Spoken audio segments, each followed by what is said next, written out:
school preseason special. I am here with head coach and athletic director Coach Carmikle. How you doing today, Coach? Good. How are you? Good. How do you think fall camp went through the summer and stuff? It went well.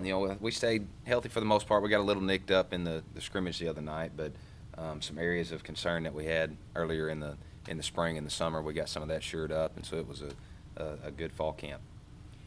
Through the fall camp, did you find any obvious strengths and maybe even some little weaknesses through the Panthers? Yeah, I think our strengths this year are the places where we return experience. We got guys back in some key spots that have playoff experience, and high pressure games, and overall our team speed I feel like is much improved. This may be one of the faster teams we had, so that and the way football's played today, you've got to have speed on the field to have a chance to be successful. Some areas we've got to work on. We lack experience up front.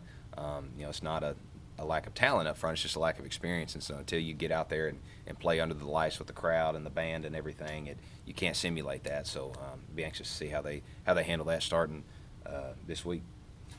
What are your expectations for this team? Like you said, you do have less experience up front as you did last year, but a run to the third round of the playoffs last year. How are you expecting this team to kind of respond, as you did have a deep playoff run last year? We expect to just compete every day, right? That's the goal, is to get better every day and improve week to week. You don't want to be playing your best football at the beginning of the season. You want to get better each week and be peaking in November. And I expect these guys to be physical and intense and just work to get better every day. Starting this season, you will be moving to 3A Region 4. There are some friendly faces in there, such as Glen Rose.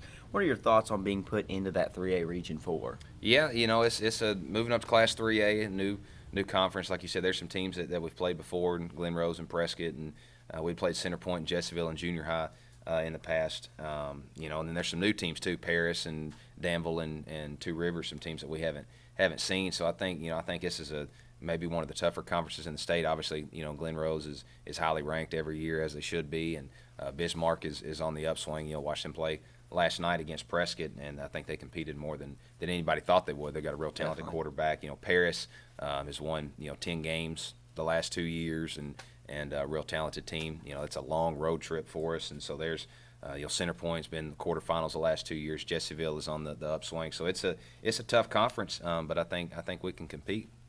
How do you think the Panthers' placement in 3A4 could help them, or possibly even give them some difficulties this season?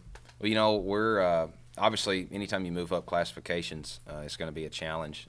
But what I'm preaching to our players and our coaches is we can't control how many A's that are put in front of our name. Whether we're 2A, 3A, it doesn't matter. We're going to play whoever they tell us to, and I think these guys are going to line up and play hard and compete, and then we'll see how the cards fall. Is there a certain game you and the coaching staff are looking forward to this season that could be a momentum swing kind of going into the season? Well, the next game is always the most important one, right? And obviously we have a big one this Friday night, but we have an interesting non-conference schedule, with the rivalry game, our first game, and then play Fordyce the next week, a chance maybe for some revenge. And then, every week in this new conference is going to be a battle. There's not going to be any off weeks, and so we've got to make sure that we can stay consistent and, not get too high or too low depending on what happens the previous Friday night, and just focus on one game at a time. All right, well, good luck this season, Coach. Thanks for your time.